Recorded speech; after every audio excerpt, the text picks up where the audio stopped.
Welcome to That's Too Personal, the show that talks about extremely personal, hilarious, and often uncomfortable situations and conundrums of everyday life. On this episode, we have hosts Dakota Sabo and Kaici Lore. This might be too personal.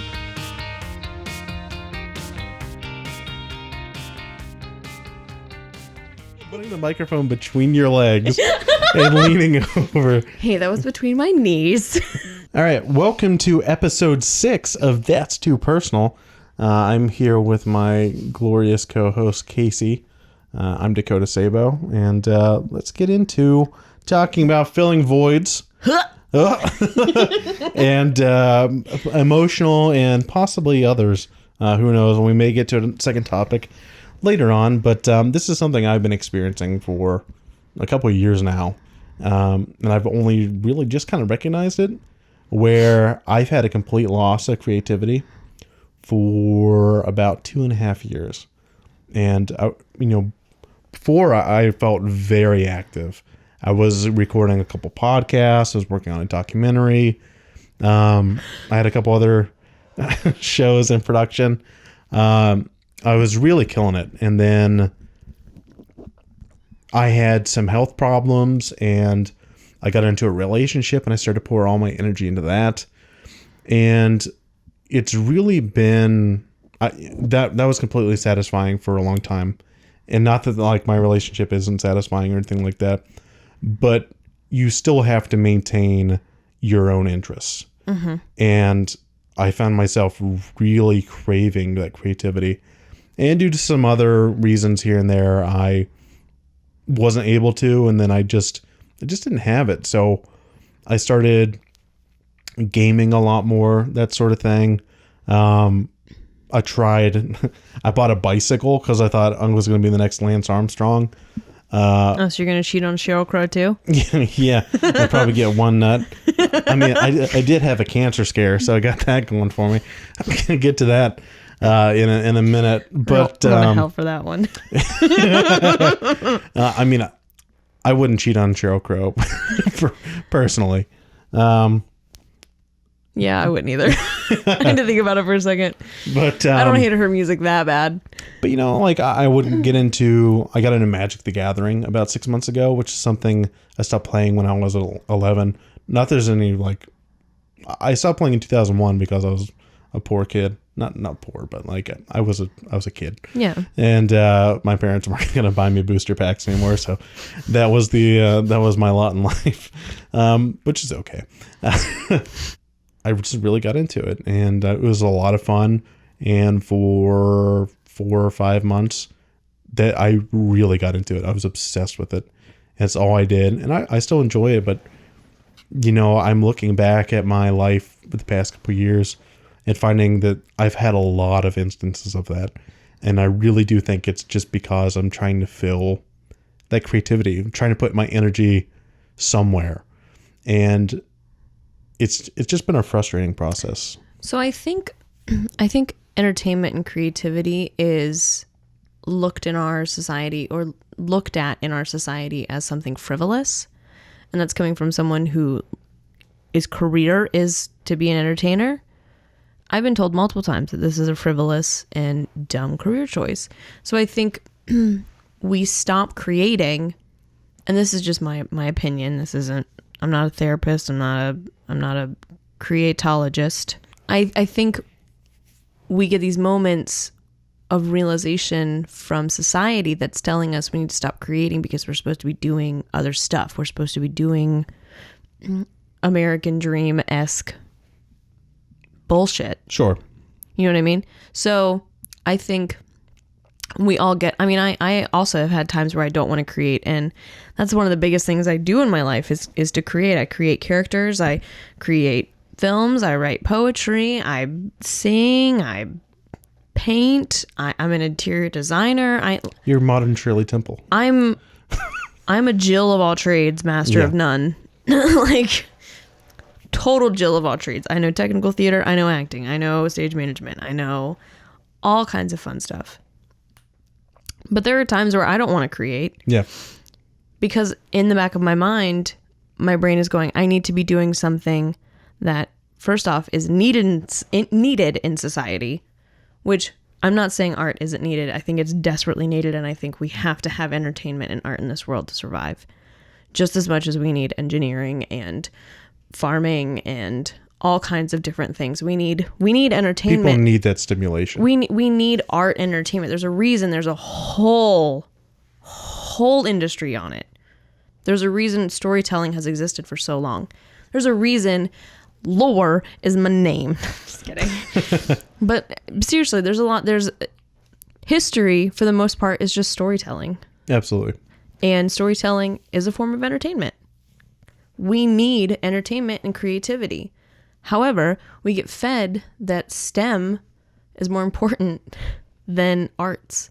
I mean, not that I'm saying it's not important. It is just as important. They're both important. They're both very, very important things, but we're in our society, I believe, and from what I see, is we're told that we need to be doing things a bit more STEM related. I sincerely believe that arts and entertainment, whether that's video games, card games, podcasts, documentaries, all of those things, I don't think there is an importance in them showcased to us. So we consider them frivolous materials. So when we don't want to create, it's us trying to break away, if that makes sense. Sure. Well, and I also think it's really strange that, one of the biggest exports of the United States is entertainment. I mean, I think the film industry is in the top 10, if not top 5 biggest industries for money, Oh, absolutely.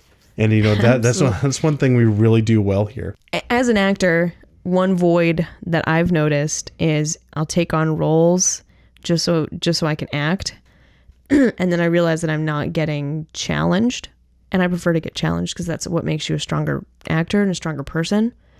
Well, you're a working actor. Yeah. So, I mean, you do roles because it helps you hone your craft. Absolutely. And even in the roles you don't think are the greatest in the world, that's what you do. There are some that I've turned down because they're just awful, and there's some that I haven't turned down that I'm like, I should probably have been like, Yeah. I'll pass on this one.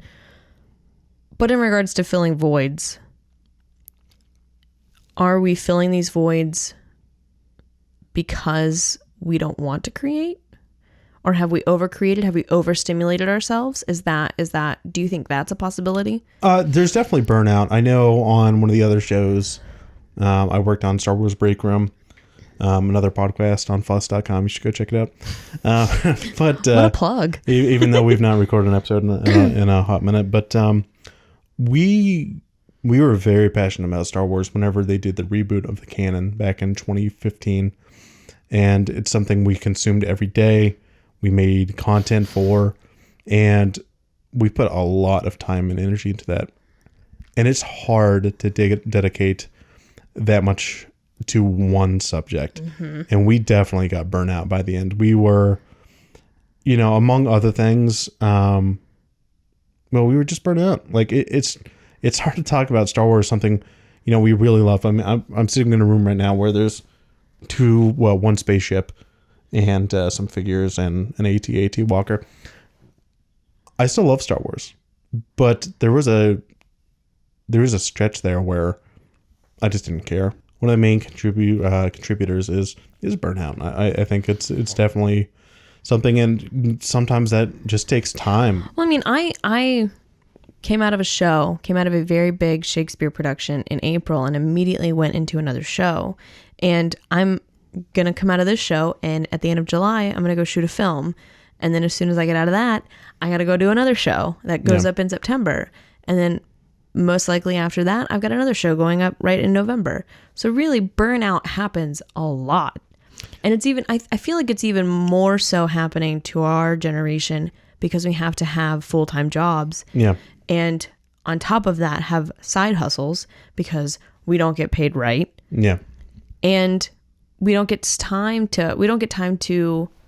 decompress. Mm-hmm. And so the only time we do get to decompress is through creating an entertainment. And after a while, you just don't want to deal with it. You don't want to be entertained because you can only watch Parks and Rec so much. There was a time where the very pretentious part of my brain said that there are two types of people in the world. There are consumers and there are creators. Mm-hmm. And I thought, not that there was anything, not that consumers were bad, but I thought it was much more important to create. If you have the ability, I thought that's what you needed to do. And during my lack of creativity, my period there, I think I realized it's really important to also consume. And that you can go through long stretches where you just need to replenish yourself. You can really go back and forth between those two daily, a couple times a day, or you can go through long stretches. And I know a lot of actors and filmmakers and whatnot. They go through periods after a show where they don't want to do anything else. They just want to sit with their family and relax because they're so into it. They're drained. And that's just part of the process. Well, I think consuming is a necessary part as a creator, because it informs you of what's going on in the world and can also be put in the back of your mind for the next time you start creating. Yeah.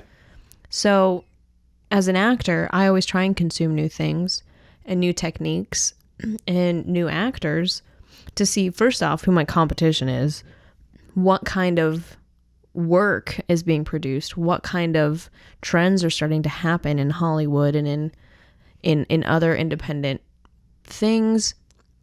You have to consume to create. Sure. You can't just create out of nothing. Yeah, I mean, you can, but it's not informed. It's just kind of a baseless creation. And I don't know, and I'm not just saying media, although that is what I originally thought when I said that. Just consuming life, experiencing life. Yeah. That's just part of it. Yeah, absolutely. Entertainment is not solely television and movies. Entertainment is hiking and camping and playing drinking games with your friends, sitting on the porch and chit-chatting. Whatever fills you up. Like, really, though. That's not the type of void I was originally talking about, but that is something you need to feel good about yourself. Correct. You can create alongside not making podcasts and documentaries, because you're creating memories. Yeah. You're creating stronger friendships. You're creating stronger loves. Yeah. And, by all means, I'm not saying everyone go out and start a podcast. We don't need the competition. So one thing, though, with realizing that I've had this creative void is trying to figure out exactly why that is. And that sort of goes into some other things that are going on with me. Just having trouble feeling in general emotions, which I'm sitting just like, am I a fucking sociopath a little bit? And I don't think so. I think it's just, I think I'm burnt out on life in some parts of my life in particular. And I'm trying to figure out how to navigate that. Amen. So I realized that I should probably go back in and see a therapist. Yeah. And let me tell you, that is a fucking process, depending on your insurance. Yeah. I have called the same facility 3 times, and they have yet to call me back. That's obnoxious. And there's not a lot of people on my insurance plan who aren't in this place.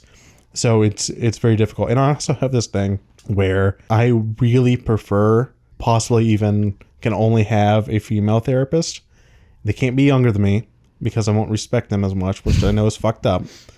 And they can't be too old because then I think of them as my mother or like a grandmother, which I know says all sorts of things as well. So my ideal therapist is someone who's moderately attractive and slightly older than me and is a female. And I told this to one of my coworkers the other day, and it's like, that sounds like a kink. And I was like, that's exactly what that sounds like. It does. And I don't know why that works. I do actually. I take this back. I think I do know why I prefer this. It's because when I was in high school, I had this council of women friends or girlfriends who were just my friends, and I talked to them about everything, and they all had their own little different personality traits. There were like 5 or 6 of them. And as I've dated, I still think about, is the person I'm seeing now what would the council of women think about it? And I don't know what that means, but I know that judgment and their insight is important. And so I think that's just something. Well, that makes a lot of sense. I'm actually, I have a very similar want in a therapist as well. For similar reasons, I more or less don't want a male therapist because of past trauma. Sure. And with a female therapist, there's a tendency for female therapists to have more of a nurturing touch to them. And I don't know if this is just because I have a lot of, parental issues and they're a bit more. That's something I've also noticed. And I feel better having been counseled by a woman than I have ever been counseled by a guy. I feel like they're understanding me more, even if it's at a face value, even if it's just hearing the words that I'm saying, that's it, not knowing my whole backstory, not everything. But I always feel like I'm being heard and understood more. You just said something that I can too, which is a therapist doesn't know everything about you. They don't know all your nitty gritty details. And I think it's really important to talk to your friends and that sort of thing. Mm-hmm.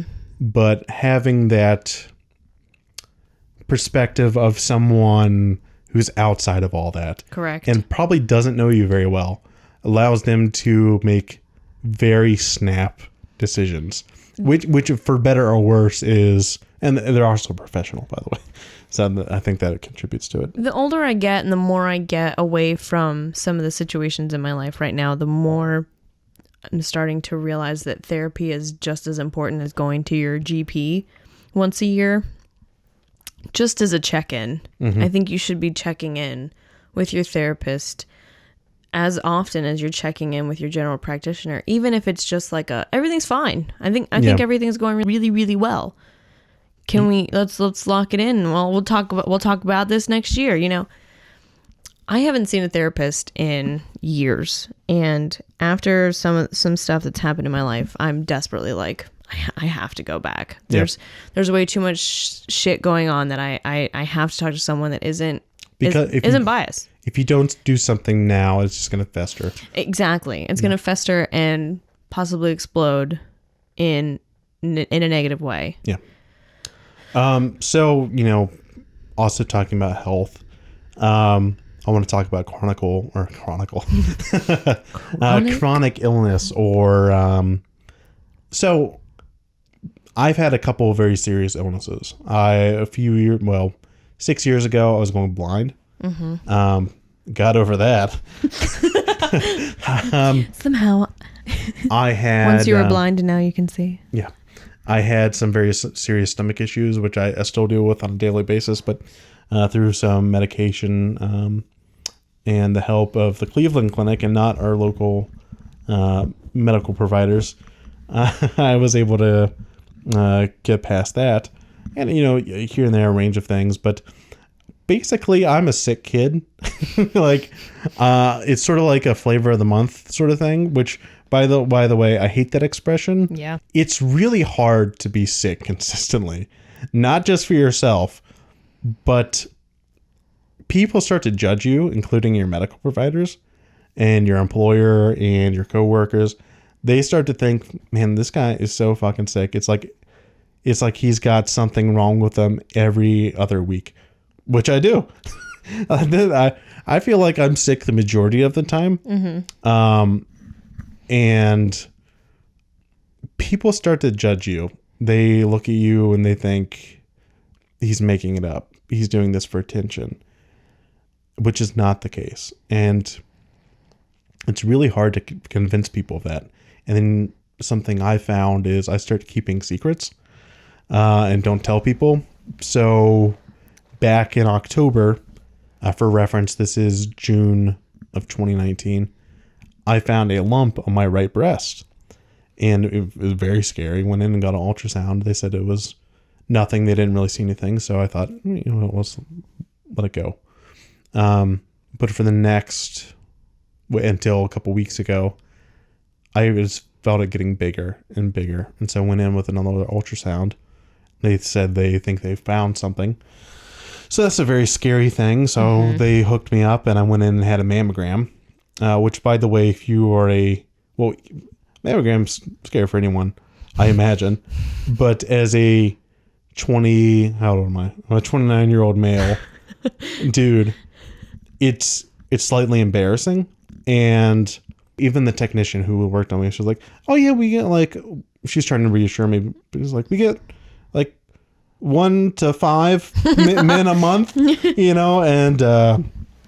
I thought, oh, that's great. I'm definitely in this minority. in that statistic. And I was like, that's great. So I found out I don't have cancer, which is great, by the way. Kudos to everyone who goes through that and is coming out clean. Also, I'm really fucking sorry for anybody who goes through that. It doesn't, because I can only imagine what that's like. But just being sick is really difficult and is draining.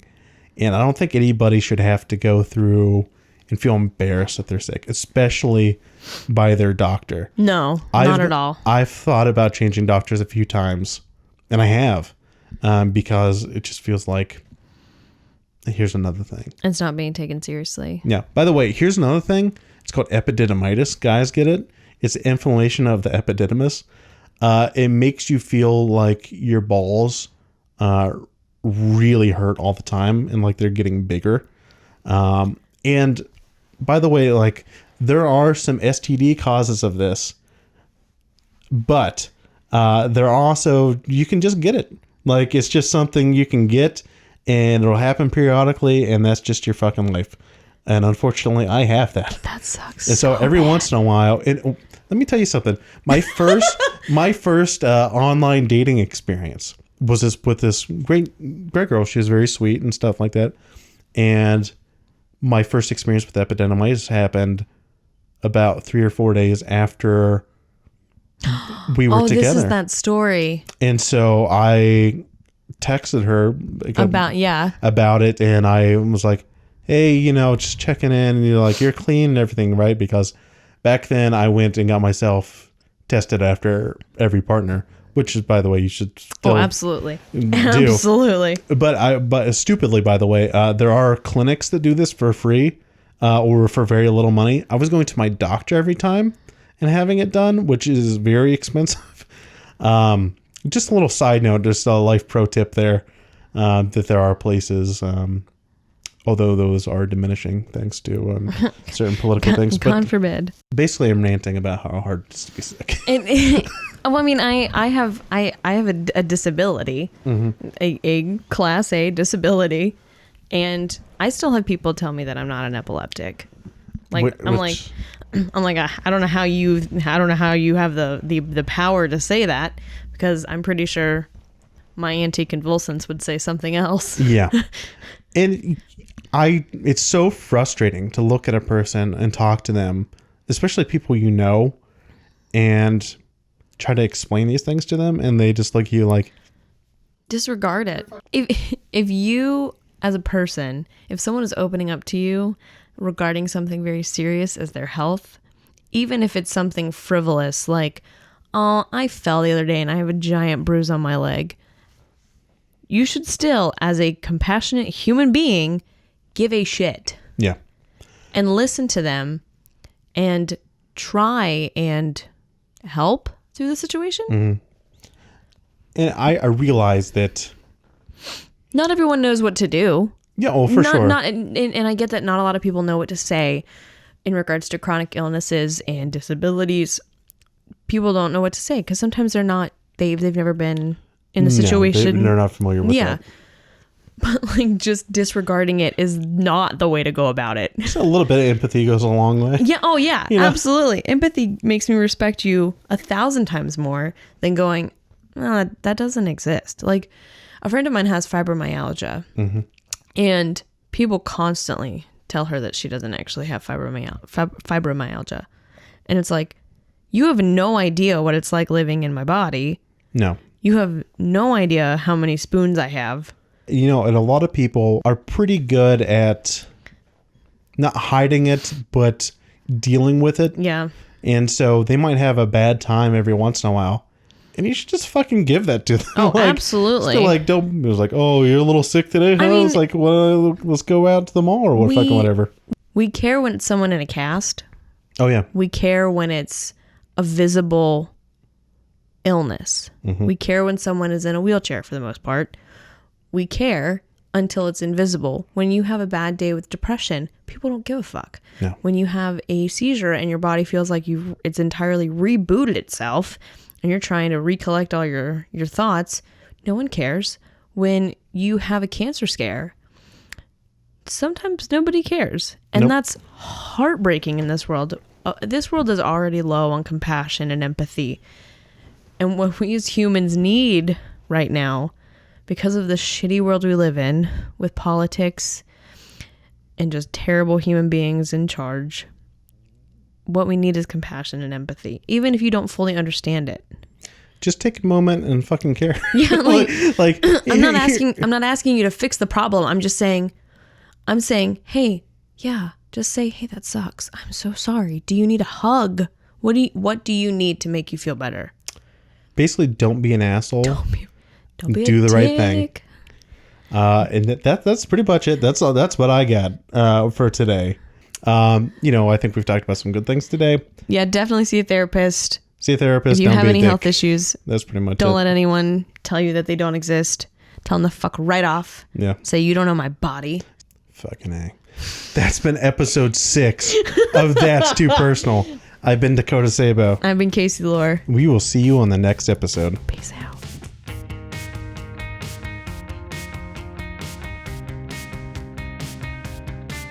This has been an episode of That's Too Personal. For more That's Too Personal, visit fuss.com.